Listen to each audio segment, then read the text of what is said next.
مشرانو مرګرو نن زمان روان دی زمان ډېر خوږ مشر ورور افتخار میرا صاحب د خپلو خیالاتو اظهار وکړ او د هغې روان دی زمونږ نورو ذموارو مرګرو د خپلو خیالاتو اظهار وکړ او بیا سراج جی صاحب چې زه ورته سراج کاکا ویم د عمر په لحاظ هم زما کاکا دی او الله دې بابا مغفرت نصیب کړي دې دواړه ډېر ښه ملګري وو نو په هغه حواله هم زه ورته د خپل تره په نظر ګورم هغې نن باضابطه طور په عوامي نشکل پارټۍ کې د خپل شمولیت باضابطه اعلان وکړو نو د ټول راول خو زه سراج کاکا له او د هغې خاندان له مبارکي ورکوم تاسو ټول مبارکي درکوم او دغه ډېر مبارکي به ځان له ورکوم چې زما دې مبارک شي چې الله تعالی نن سراج کاکا زموږ سره ولاړ او د سراج کاکا د مبارکي مې ورکړه او شکریه پرې ادا کوم خو دلته زمونږ ملګرو ذکر وکړه چې یاره په دې شمولیت کې حیدر خان هم ډېره ستړې کړې ده نو زما ټول عمر یو عادت پاتې شوی دی چې څه حقیقت اضافه بیانوم ما په دې کې هېڅ کړی نه ده کړی ما تش دومره کړي دي چې یو ملګری راپاڅېدلی دی هغه ملګري جرګه کړې ده زه په جرګه کې ناست یم او ما بیا سراج کاکا دي د نوښار ملګرو سره کښېنولي دي بس خو چې کوم ملګري جرګه کړې وه او کوم ملګري رابطه کړې وه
جرګې او د هغې کوشش او د هغې رابطې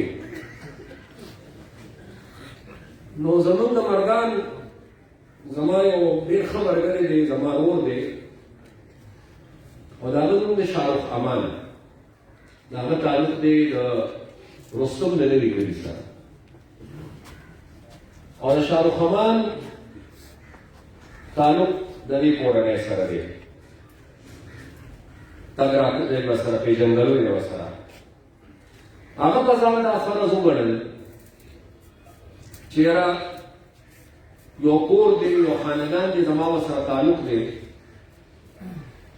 او زموږ د پارټۍ او زموږ د مشرانو دا ارمان دی او دا زموږ تاریخ هم دی چې پښتانه یې وکړو نو هغه په ځان دا فرض وګڼل چې راشه زم یو داسې قدم پورته کړم چې زم دا وویلی شم خپلو پارټۍ او خپلو مشرانو چې ما هم د پښتنو د یووالي دپاره یو ستړی او یو کوشش کړی نو لهذا د جهانګیري تحصیل نه نه د نوښار تحصیل نه نه د خوږو د تحصیل نه نه بلکې د رستم نوي کلي نه یو ملګری راپاسي چې نوم یې شاهرخ امان دی هغه راځي په سراج کاکا دې باندې جرګه کوي سراج کاکا دې هغه جرګه قبلوي او نن د هغې جرګې په نتیجه کې شکر الحمدلله سراج کاکا تش په عوامي نیشنل پارټۍ کې شامل نه شو سراج کاکا نن په حقیقت کې د پښتنو په لوی ورولۍ کې په پاچاخانه کې شامل شو او شاهرخ خان ګور بدل کوي ما خو وختي ولیدل دلته چاته ناست و زنیم خبر چې دې وخت چېرته دی او ما د هغه خصوصي ذکر ځکه وکړه چې څه حقیقت وي او څه رښتیا وي هغه بیانول پکار او دا حقیقت مې تاسو ته ځکه بیان کوم مشرانو او ملګرو چې موږ ټول دې دا سوچ وکړو اول زه او بیا تاسو چې داسې څومره خلکو سره زموږ تعلق دی داسې څومره خلکو سره زموږ رشتې دي داسې څومره ډېر خلک دي چې هغې سره زموږ په سره رشته یو رشته یو تړون جوړېږي او داسې څومره خلک دي چې زموږ د تعلقدار دي زموږ ورسره رشتې دي په هغه دې وخت کې په هغه مینه شلپاټۍ کوي هر سړی دې سوچ وکړي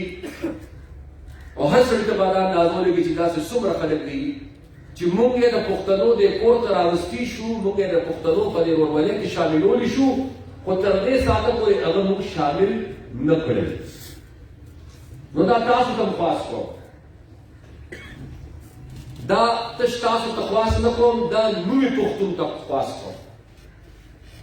دا د باچا خاندان د سوچ او د فکر هر پیروکار ته خواست کوم دا د عوامي نشتل پارټۍ هر عهدهدار او هر کارکون ته خواست کوم چې څنګه د نوي کلي نه شاهرخ خان راپاسې دا یې ما سره خواته ولاړ دی او شاهرخ خان په سراج کاکا دې جرګه وکړه داسې په هر پښتون باندې زه جرګه کوم چې راپاسې او په خپلو خلکو باندې جرګې وکړې او رایې باندې د باچا خان دې ورولۍ ته د پښتنو دې ورولۍ ته ځکه چې دا د نن د وخت او د حالاتو تقاضا ده د پښتنو یووالی نن د وخت او د حالاتو تقاضا شوه حکومتونه مستقل نه دي هر الیکشن یو شانتې نتیجه نه راوړي او کله ناکله د الیکشن په ځای باندې سلیکشن وشي لکه چې څنګه په 2018 کې وشي خو تحریک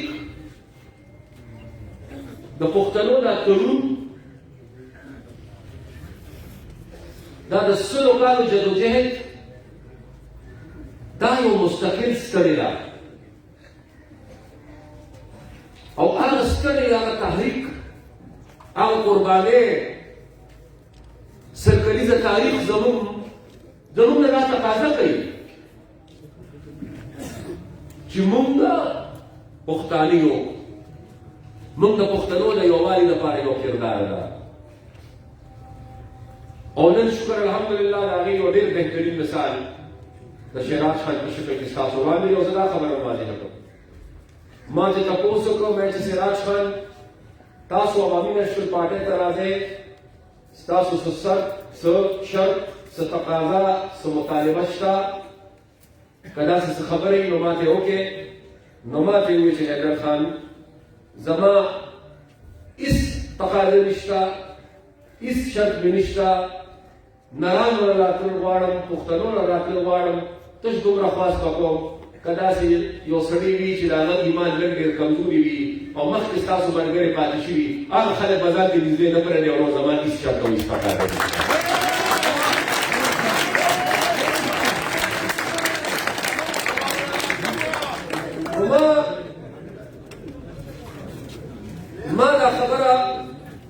ما دا خبره ځکه وکړه چې یاره په دې محفل کې به خلک ناست یا د دې محفل نه بار څوک ناست به دا وایي چې یاره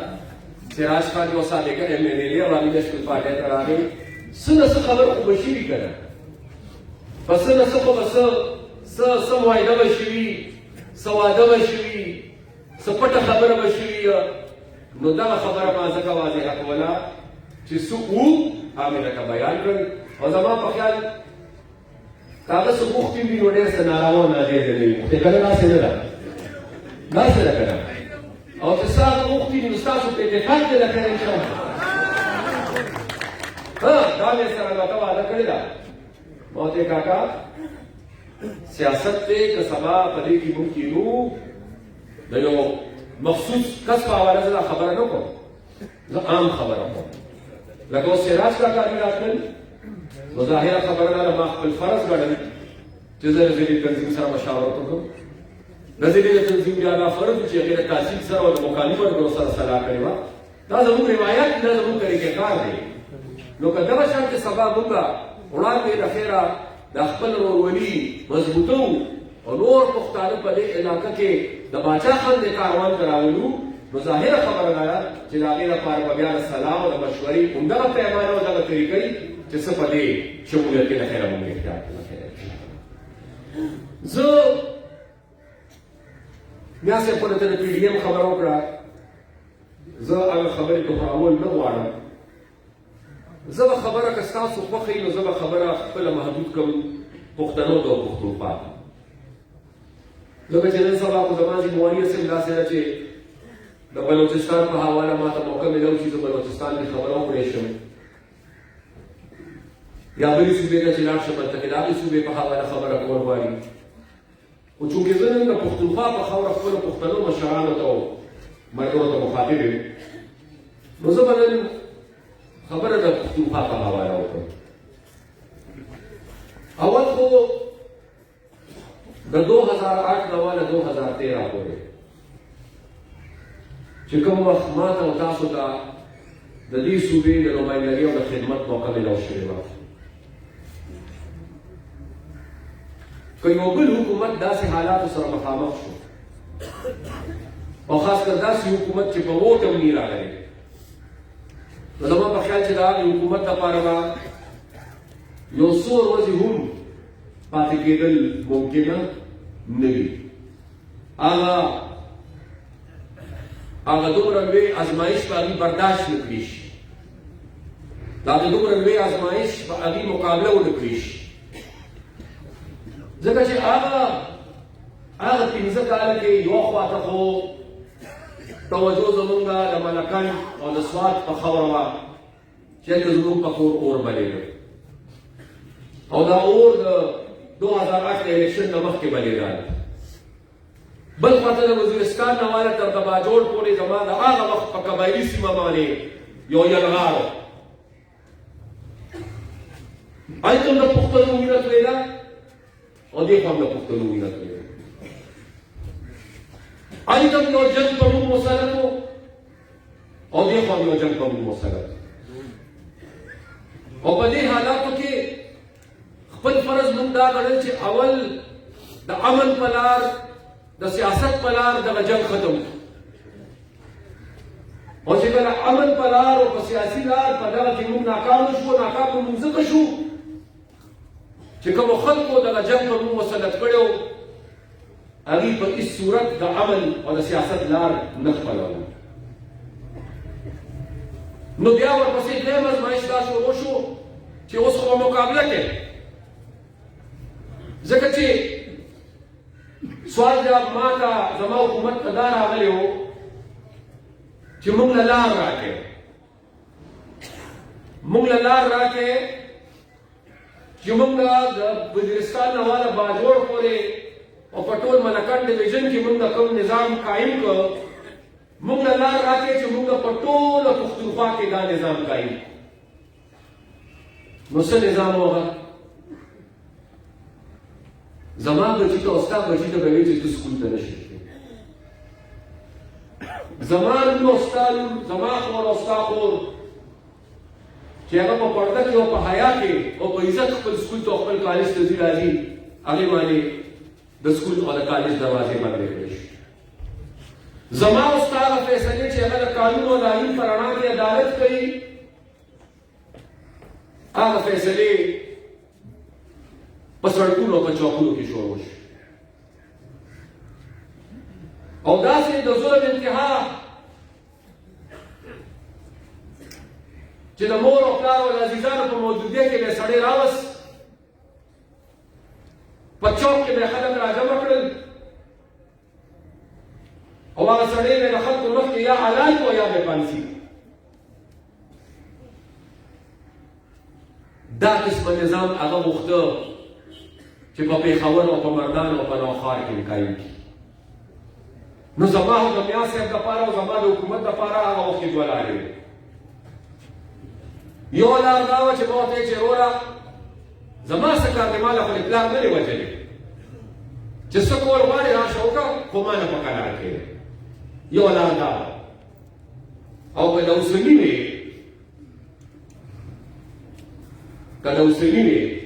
نو په خپله سوچ وکړې چې دا فیصله بس کوي. اوس سوچ وکړې که زما په ځای باندې محترم پرویز خټک صاحب دی نو هغه به څه فیصله وکړو. هغو ټولو به ور خپل ځان ته ګټلي وي که نه. نو زموږ لپاره هغه وخت دوه لارې وې.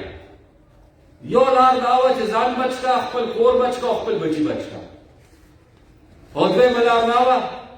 چې د خپل ځان پروا مه کوه، د خپل کور پروا مه کوه، د خپلو بچو پروا مه کوه، خو کام بچ کړه او د کام بچي بچ کړه. دغه دویمه لار وه. زه الله دې په لویو کې نه راولي، خو زه په دعوه دا خبره کوم که د عوامي نېشنل پارټۍ په ځای د بل هر څه حکومت و، هغوی به خپل کور او خپل بچي او خپل ځان بچ کړی و، هغوی کام او د کام بچي نه بچ کړو. دا عوامي نېشنل پارټي وه او دا بیا افتخار حسین په شان چې دا غازیان یو چې د کام بچي یې بچ کړل، خپل بچي یې قربان کړل، خو د کام بچي یې بچ کړل. دې ته وایي د قوم نمایندګي، دې ته وایي د خپلې خاورې حق ادا کول. په داسې ازمایښتونو کې بیا پته لګي چې څوک په ځان مین دي او څوک په خاوره مین دي. نو یو دغه مرحله او دویمه مرحله بیا هغه چې تاسو چې ډېر ښه واقف یې 2010 سیلاب هغه تباهي یاد هم شي چې ستاسو یاد نه شي د چا به یاد شي چې تاسو نه کوم مشکل نه تېر شوی څوک د هغه مشکل نه نور تېر شي. اوس بیا زه دا وایم که د پښتونخوا د هغې سر نه واله تر د پښتونخوا دې سر پورې یو بل حکومت وي او د هغې حکومت داسې حالاتو سره مخامخ شوی وي چې ټوله صوبه تباهۍ سره مخامخ ده، الله له طرفه یو ازمایښت. نو که بل حکومت وي نو څه به یې کول؟ دلته به د خلکو کورونه روان پراتو او ده به ورته وایي چرګې ساتئ چې یې ډېر ولیدله. دلته به د خلکو روزګار پکار و، د رزق درک به نه لګېده، او دلته به داسې حکومت و چې هغه به ورته تش زباني تسلۍ ورکولې چې څنګه نن ورکوي په هر خبره باندې कि आपने घबराना नहीं है, आपने घबराना नहीं है, आपने घबराना नहीं है.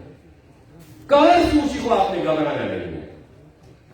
उस आगा वक्त के د پښتونخوا غوندې صوبې لپاره دا یو ډېر لوی ازمایښت ده چې تاسو ته پته وي چې د پښتونخوا خپل وسایل دومره نشته دی. خو هغه وخت ستاسو د کشر او د نماینده په حیثیت ما ستاسو مقدمه یوصله، ما عالمي دنیا ته ستاسو مقدمه پیش کړه او ما اسلام آباد ته ستاسو مقدمه پیش کړه او ما ستاسو مقدمه په داسې انداز او په داسې طریقه پیش کړه چې عالمي دنیا هم را سره ودرېدله، اسلام آباد هم را سره ودرېد او چې یو کال تېرېده موږ خپله څخه واپس په خپلو پښو باندې بیا واپس ودرولې وه. داسې قسمه حالاتو مشرانو او ملګرو، داسې قسمه حالاتو ځکه زه وایم چې الله دې په لویت یې نه راولي، خو که بل حکومت و نو خدای خبر چې دوی به څه کوم. نن خو الحمدلله د ډېره حده پورې هغه اور موږ مړ کړه که نه چې کوم اور به لېږه زموږ په وطن نوې خطرات شته، په هغې زموږ څو تاسو سره خبره کوم، خو هغه شته اور هغه خطرات خو ختم شو چې کوم ځای وو. نن خو هغه شان د سیلاب هم نشته دی که نه. نو دا نن زموږ په صوبه کې دا مالي بحران او دا مالي مشکلات بیا ولې دي؟ نن بیا ولې زما سرکاري اهلکار او تنخوادار خلک په چوکونو په سړکونو کې احتجاجونه کوي د خپلو تنخوادارو لپاره؟ زه دهشتګردۍ ووالم، په ما سیلاب هم راغی، خو ما خپلو سرکاري خلکو لپاره 50% تنخوادار استعمال کړې ده. دهشتګردۍ ووالم په ما سیلاب هم راغی خو بیا هم د سرې جنډۍ په یوازې سر د سرې جنډۍ په 15 کاله کې 9 یونیورسټۍ د پښتنو د بچو لپاره جوړې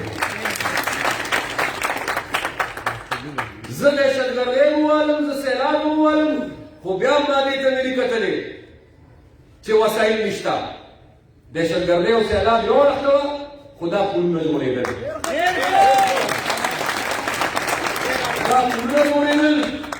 علاقے کا گیس ملاویدو روزگار ہو که سرکاری روزگار نو د بادشاہ خان خپل روزگار په سکیم په نوم باندې ما د پښتنو بچو لپاره په لکونو روپۍ باندې د سود نه پاتې قرضې د بینک اف خیبر په ذریعه حاصل کړي چې خپل روزګار پرې کوي دا حالات او دغه زموږ د کارکردګي یو خوا دا مشکلاتو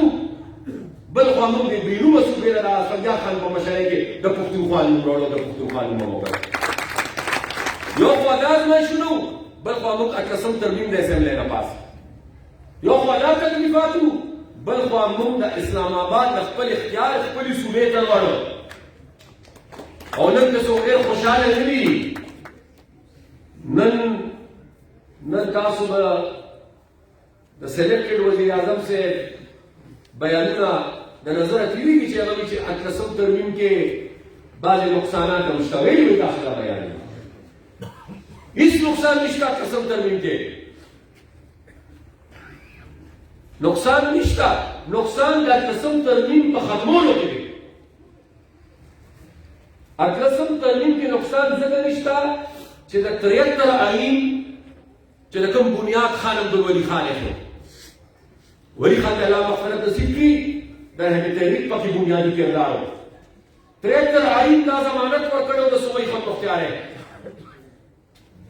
18 ترمیم کې مونږه عملي شکل هغې له ورکړو هغه اختیار چې کوم پکار دی ډېر مخکې نه اسلام آباد نه پښتونخوا ته راغلی وی هغه اختیار اسلام آباد پښتونخوا له نه ورکړو هغه اختیار اسلام آباد صوبو له نه ورکړو 18 ترمیم هغه اختیار د اسلام آباد د صوبو ته راوړو ختمولو والے ځکه ختموي چې هغوی واپس دا اختیار د صوبو نه علي او اسلام آباد ته نو زه د موجوده وزیر اعلی په حواله خو دا نشم ویلی چې هغه کې څومره دم دی کومه حده پورې هغه د عمران خان خلاف ودرېږي شي د خپلې صوبې د خاطره خو کم از کم زه به د خپلې پارټۍ په حواله یوه واضحه خبره وکړم که څوک هم دا کوشش کوي چې 18 ترمیم ختموي که موږ حکومت کې یو او که نه یو که موږ اسمبلۍ کې یو او که نه یو خو چې څوک پر عوامي نشنل پارټۍ دا سره ګټله د باچا خان بابا سوچ او فکر ژوندی دی هېچا نه موږ دا اختیار نه ورکړو چې 18 ترمیم ختم کړي موږ خپل اختیار نه کار کول دا خبره ما په دې کوله چې لږ د موږ سوچ وکړو او لږ د موږ خپل پښتانه پوه کړو چې زموږ کردار څه و د دې کردار سره موږ په کومو حالاتو کې خدمت کوو او د دې انکار کړی سره نن د یو ټیکهدار نه تپوس وکړئ چې کوم ټیکهدار سرکاري کار کوي چې څومره وخت ته وشو چې تاسو ستا بیلونه میلاو شي پیسې شته که په خزانه کې صوبه قرضدارې ده یا داسې وخت و چې زه به چېرته لاړم د دې سرې جنډې برکت و د الله کرم و ما به برملا وي چې پښتنو څه غواړې ما نه ځکه چې ډک جیبونه نه راغلي یم د تش جیبونه نه یم راغلي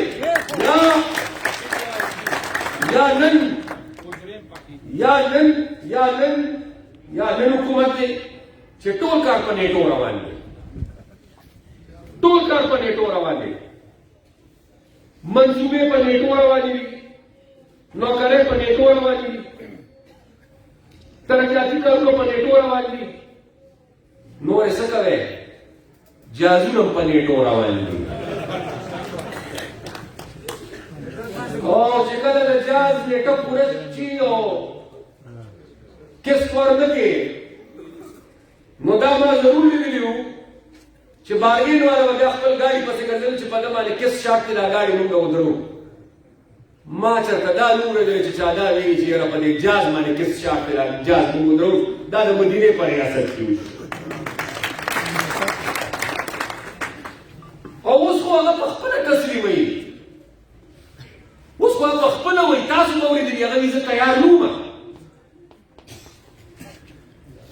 هغه وایي حکومت ته نوم تیار زما تیارې نو هغه وایي که زه خبر وم نو ما به اول تیارې کړې نو چې نه وې تیار نو چې چا راوستې نو هغې ته به ویلو که نه چې اورجانه بل سړی وګورې زه عالم تیار دا تجربې دې ولې بیا په پاکستان او د پاکستان په قوم کولې چې د نن په خپله دا تسلیمې چې ستا تیاري نه وه او چې تیاري یې نه وه نو نه ووایه بیا میا صاحب نن د یو ګل خان کیسه وکړه نن خو زما په خیال هر سړی غریب ګل خان دی هر سړی نه ګل خان جوړ شوی دی ځکه چې هر سړی اول په تمه او ډېر لوی امید و او هر سړی نن ورو مایوسه شو او بیا چې دا د حکومت په کارکردګۍ باندې ته خبره کوې نو بل هېڅ نشته نن یو خبره یې زده کړې ده وي دا باندې ناروغ وایي د دې ناروغ پکار دی څوک تا ناروغ وایي واضح ہے که نه او ناروغ ته ضرورت نه چا دی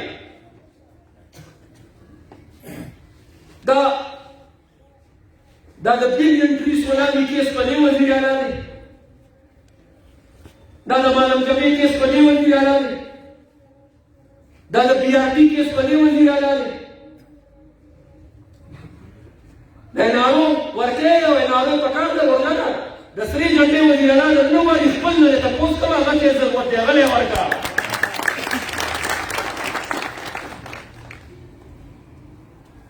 نن به دا یو خبره در رالیولې ده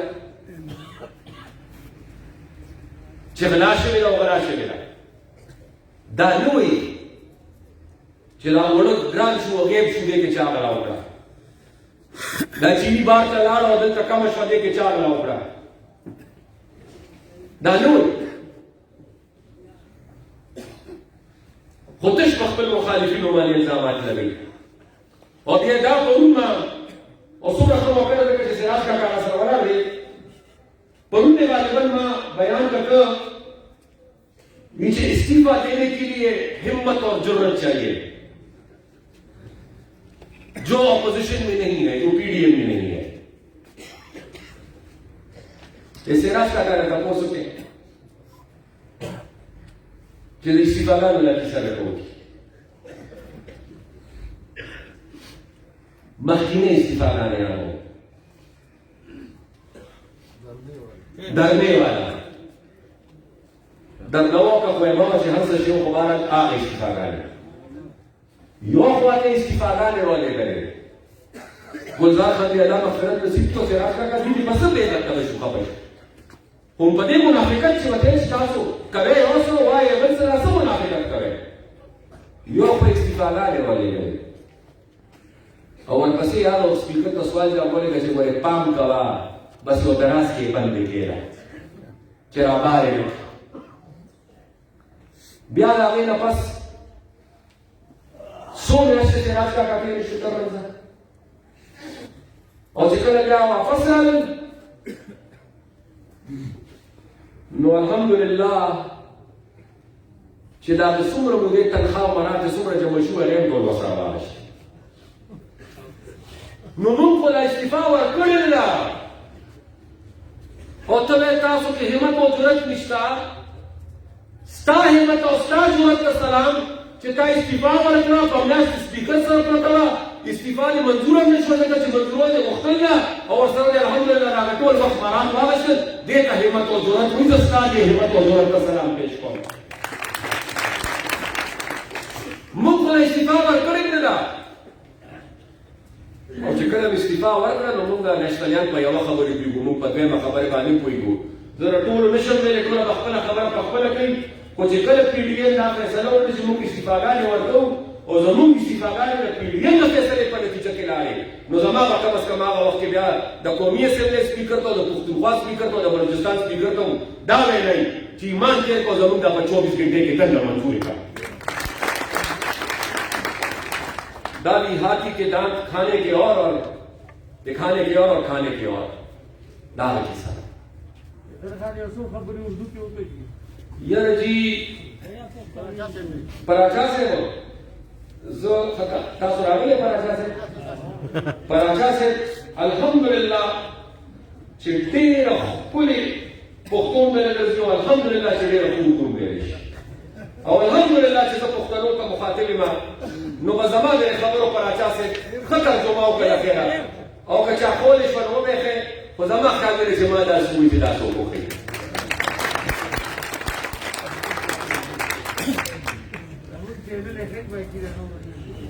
نو به دغه ترجمه را راوکړه ستاسو د چینل بلکل منم د جیو خبره مو کړه بلکل منم د جیو کردار ته سلام پیش کوم جیو چې کومې قربانۍ ورکړي دي هغې ته سلام پیش کوم جیو چې کوم سختۍ برداشت کړي د جیو د مالک پورې او که مخکې موږ له پراچا صاحب ډېر وخت راکړی او که نه راکړی خو چې کله موږ وکتل چې په جیو باندې حمله وشو هغه په صحافت حمله وه او د ټولو نه اول عوامي نېشنل پارټۍ د هغې مذمت کړی او موږ اخره پورې سره ولاړ او بیا هم د نبي الله خیره باندې انشاءالله موږ ولاړ یو انشاءالله زه مشرانو او ملګرو ستاسو نور وخت ځکه نه لرم چې تمام شپږ بجو ته اسلام آباد ته رسېدلي او هسې هم وخت ته چې ګورو نو څنګه چې وختي ما ګزارش کړی چې زه به خپله خبره په داسې وخت ختموم چې موږ مازدیګر لمونځ قضا نه شي خو یو خبره به دوباره خپله تکرار کړم تشه یو خبره نن سبا خو د سوشل میډیا دور دی که په فیسبوک په ذریعه هر سړی تقریبا به ډېر سره خبرېږي زه دا نه ویم چې زه دې وخت کې لګی یم او 100% انصاف کوم زه خپلې عهدې سره زه دا نه ویم خو چې زه د مرکزي سینر صدر په حیثیت نورو ضلعو ته ځم